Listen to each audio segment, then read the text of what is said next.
As you probably already know, Steven Gerrard is the newly appointed Aston Villa manager, and in his first game in charge against Brighton, he was able to get himself a 2-0 win. Expectations are incredibly high for the Birmingham-based side. Steven Gerrard currently possessing a very good squad, so we're going to see how Football Manager predicts Steven Gerrard will get on at Aston Villa. Will he live up to the expectations and lift Villa up to the top 10 and maybe beyond?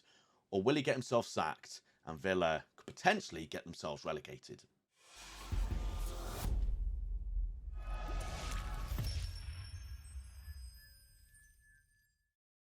Here we are then at the start of season 1. Steven Gerrard is the manager of Aston Villa. Will all the time that he spent over at Rangers, will he be able to dig deep and get some of that experience and some of the style of play that he was playing over in Scotland for this Aston Villa side? As I previously mentioned, and as you probably already know, Villa have a very, very good team. A team that is very much underperforming this current season, with the likes of Danny Ings. They brought in, what's his name? Leon Bailey as well. Some really good players. Buendia from Norwich. Some really good players at their disposal. And in my opinion, one of the best goalkeepers in the Premier League, Emiliano Martinez. So hopefully Steven Gerrard will be able to have a good time with Villa and hopefully, you know, as I said, maybe get them into them European spots. So what we're going to do is we're going to go to the end of season 1, see how he's got on. Hopefully he's not been sacked. And then we'll go to the end of season 5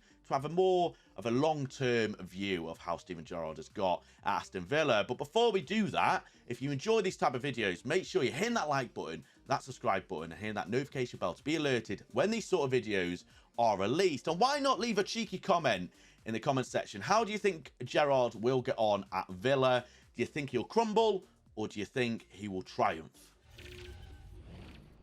Right then, so we are at the end of season 1. Has Steven Gerrard managed to improve Aston Villa? And most importantly, has he been able to keep his job, his first job in the Premier League?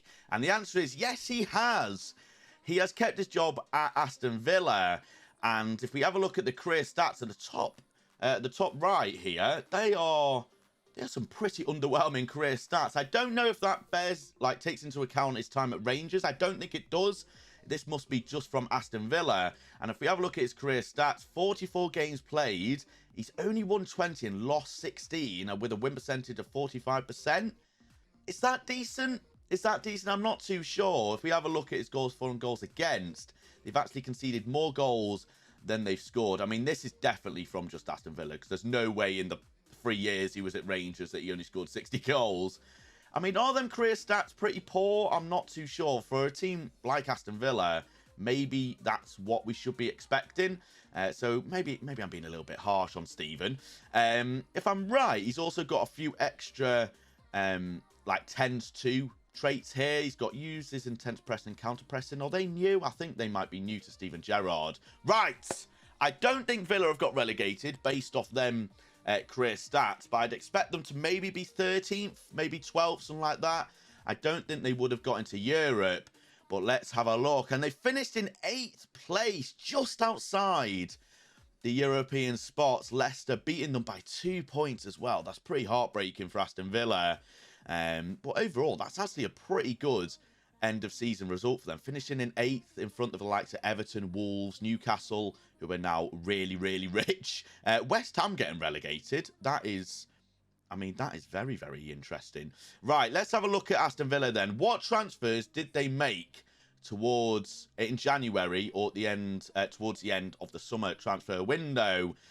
Transfer history, and the only player that they brought in, I believe, is Mario Arambarri from Getafe for £9.25 million. So Steven Gerrard's first transfer, I believe, is this guy. Oh no, they brought Ryan Fredericks in, sorry, from West Ham on loan. But his first permanent transfer was Mario Arambarri, and he is a CDM, and it must be said he's a very, very good CDM. Currently valued already between 12 to 36 million pounds. And he played 29 games, 5 assists and 1 goal. So a pretty okay average season for Steven Gerrard's first transfer in his Aston Villa career with a 6.8 rating for £8.75 million. You can't really be too harsh on him, right? He's had a decent season. Now, what did let Aston Villa down, actually? This is what I'm quite curious about. Was their season quite topsy-turvy? Or were they just have a poor run of form? They did actually start the season very, very well. Drawing to Norwich and beating Newcastle. And then they were... they were pretty good for quite a few months, losing a few games here and there. But overall, quite consistent. They had a really good run of form between... the end of December, January and February, only losing 2 Premier League games. So that's when they probably, obviously, went up the Premier League table. But my God, their April was absolutely horrendous. With teams like Manchester City, Arsenal, Everton there, West Ham, Wolves, only getting 1 win at home to Leicester in that April period. I mean, you're looking at that and you're like, if they'd won maybe 1 or 2 games during this period... Once again, you're looking at the likes of Brighton, a 4-1 away defeat. Ironically, they beat them 2-0 in real life. West Ham 4-1, who got relegated. So that is a very, very poor result, actually. So you're looking at the Brighton-West Ham games, you probably should be beating them 2 teams. And they beat them 2 teams. They're probably in the conference spots at least, maybe fighting for the Europa League spots. But then they did have City, Arsenal, Everton in that sort of run of games where they did get a draw against Arsenal, actually. So that's not an awful result. They did win their final 2 games against Brentford and Crystal Palace. Okay, so let's have a look at the squad that has played for the majority of the season, who got the most goals and the most assists. So if we have a look at who did get the most goals, it was not Danny Ings. I was fully expecting Danny Ings to be the top goal scorer, but he's only had 12 appearances throughout his first season. Only 4 goals, 2 assists. And he's in the under-23s as well. That is very bizarre. Did Danny Ings have an... He must have been injured. Surely. There's no way that Steven Gerrard has pushed Danny Ings out the door. And... Oh, right. He did. Okay. He did have it. Wow. Danny. 7 months in October with damaged cruciate ligaments. Oh, Danny Ings. He's had an absolute mare of a season under Steven Gerrard. Not much he could have done, but that is a very, very bitter pill to swallow for Danny. I mean, that is unfortunate. Imagine if they had Danny Ings throughout the entire year. They probably would have got into the Europa Leagues because Danny Ings is absolutely tremendous. Let's be honest. He's absolutely brilliant. So they were severely lacking in the striker department there without Danny for the majority of the year. Looks like Brendir played most of the games, 12 goals, 6 assists. Ollie Watkins getting 12 goals and 1 assist as well.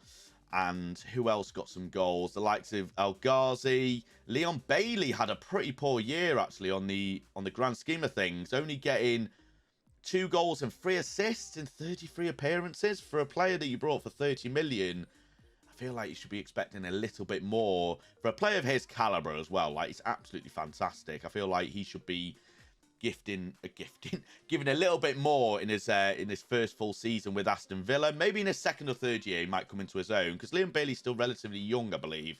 Only 24, so arguably he should be coming into his prime very, very soon. If we have a look at the overall assists, not many assists actually.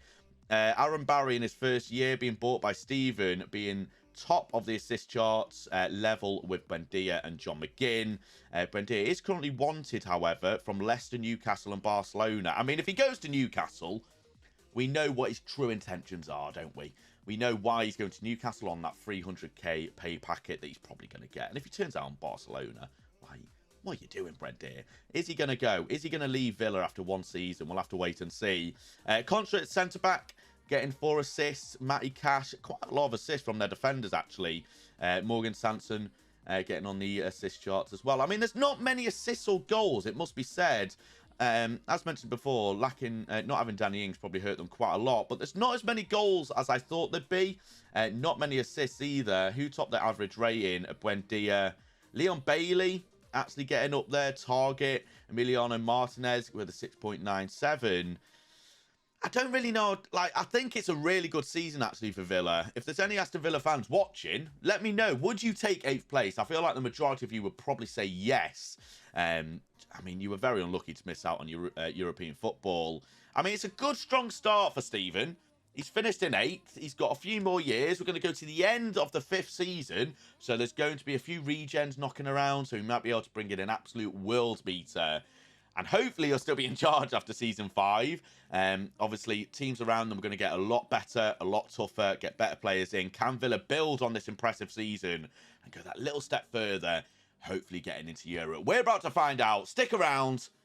End of season 5 is coming up. End of season 5, here we go. Before we have a look at Steven Gerrard, however, make sure you leave in the comment section, do you think Steven's been sacked? And where do you think Aston Villa have finished the past few years? Do you think they've got into Europe, or do you think they've, got worse throughout the years and potentially meddling in 15th and 14th? But let's have a look at Aston Villa. I'm going to keep the tension high. We're going to go to Aston Villa first. And is Steven Gerrard still in charge? No, he's not. No. Steven. Not Steve. No. He's gone. Did he get sacked? Please tell me he didn't get sacked. He got sacked. He was only in charge for 2 years. Oh, it's a bloody disaster, ladies and gentlemen. I mean, Aston Villa have gone through quite a few managers. That Rui George and Didier Deschamps is now in charge. Steven got himself sacked. He's currently the manager of Huddersfield. I mean, I don't want to say that's a downgrade from Aston Villa, but it's probably a downgrade, Steven. So that is mightily unfortunate. We'll go through the transfers, though. So, of course, we left you at the end of the first season, where they did get another player in, actually, at the end of the year. Benoit Badiashile for £10 million from Monaco. He is still at Aston Villa. Very, very good player. Would have been relatively young as well. New centre-back for Villa. So Steven Gerrard's second signing. At the start of the second season, or at the end of the second season, they brought in £70 million worth of players. Any players here that I recognise? They brought in Rafinha from Leeds United for £31.5 million. They brought in Reece Oxford on loan. Louis Sibley from Derby County. I mean, interesting signing there, Steven. They brought a player from Benfica, Haris Seferovic, all of which... Is he still at Villa? He's not at Villa, is he? Is he still at Villa? I'm not too sure. No, he's not. So a few of these players have already left. They brought in El Neni from Arsenal. They didn't sell any players, all of which... I mean, they sold Nakamba to Forest, and they sold Vasilev to Atlanta United. I mean, a lot of money spent in the second season. The expectations must have been pretty high. And then in the third season, they brought in Reece Oxford on a permanent transfer, and they brought in Jasper Cillessen as well. So this would have been the end of Steven Gerrard's tenure at Aston Villa. They didn't really sell anyone either. Surprised that they brought in Reece Oxford on a permanent transfer, who is not at Aston Villa either. Jasper Cillessen would have been about 34, 35. So a very, very strange transfer. But how did Aston Villa get on throughout them years that... How do I look at the Premier League? Throughout the years that Gerrard was there. So we're going to go to the first season, of course, finished in 8th place. At the second season, they finished in 9th place, but they did get Europa Conference League. Did they win a trophy? Oh my God, they might have won a trophy, everyone. This is unbelievable. They did! They won the EFL Cup final, beating Manchester City. Douglas Luiz getting himself a goal in the 4th minute. So Gerrard brought a trophy to Aston Villa. I mean, it's surprising they lost 3-0 against City the game before the cup final, and then they beat them 1-0 in the final. So Villa fans are absolutely loving it. So they did get themselves European football. Oh, you love to see it. That must have what killed their next season with Steven Gerrard in charge. This is what must have brought them down, because obviously having them European games must have absolutely destroyed their players' fitness. And then in the next year... Oh, I mean, yes. European football absolutely ruined them. Oh my God. They finished in 16th. So this is where Steven Gerrard would have been sacked. Villa. I can't believe it. They had a very good year in their second year, and then this third year. Oh, look at the amount of games. My word. I mean, they had a very, very good start to the year once again. They had a very good few months, and then they just absolutely dropped off a cliff. Oh, Stevie. Yeah, European football. Look at the amount of games they had. Holy smokes. Like, in January, they had 9 games they had in January. So that's what? Equivalent to a game every 3 days. Their February wasn't as difficult, but they were still in the Europa Conference League. They actually got to the quarterfinal where they were knocked out by Sturm Graz, a team in... Oh, God, where's this team? I don't... Austria? It's in Austria. So they were knocked out by an Austrian team. So you'd probably say it's pretty disappointing. They got to the quarterfinal. That's decent, but you'd probably expect them to get past them. They got to the quarterfinal of the FA Cup, got knocked out by Arsenal. They got to the EFL Cup semi-final again, where they knocked out by Manchester United. I mean, they did pretty well in the domestic and European competitions, but the Premier League, they really, really struggled. I mean, you can start to see where the cracks started to form when they started having loads and loads of games. It was this midpoint in December where it just fell off a cliff, and they probably were just absolutely shattered from the other games they were doing. And that ultimately has cost Steven Gerrard his job. I mean, it's not great. I'm actually really gutted that Steven Gerrard got sacked. I feel like it might have been a little bit harsh considering he was in Europe. Maybe the board were a little bit too quick to fire the gun on Stevie. But finishing in, just outside the relegation zone in 16th place. They were 12 points away from Crystal Palace, to be fair. But not a great season by any means. And as I said, that cost Stevie his job. The next year, when they didn't have him, they finished in 9th without European football. And then they finished in 11th. So Villa are still very much a mid-table side. They haven't really done anything special. Winning the EFL Cup is a massive achievement for Villa. I'm sure most Villa fans would definitely take that. But that is how Football Manager predicts Steven Gerrard will get on at Aston Villa. Do you agree? Do you think Villa will last, or Steven Gerrard will last at Villa for a few years? Or do you think Steven Gerrard will get sacked at the end of this year? What do you think? Leave it in the comment section below. And thank you so much for watching. I really do appreciate it. Make sure you hit that like button. Hit that subscribe button if you do enjoy these types of videos. Take care, and I'll see you in the next video. Goodbye.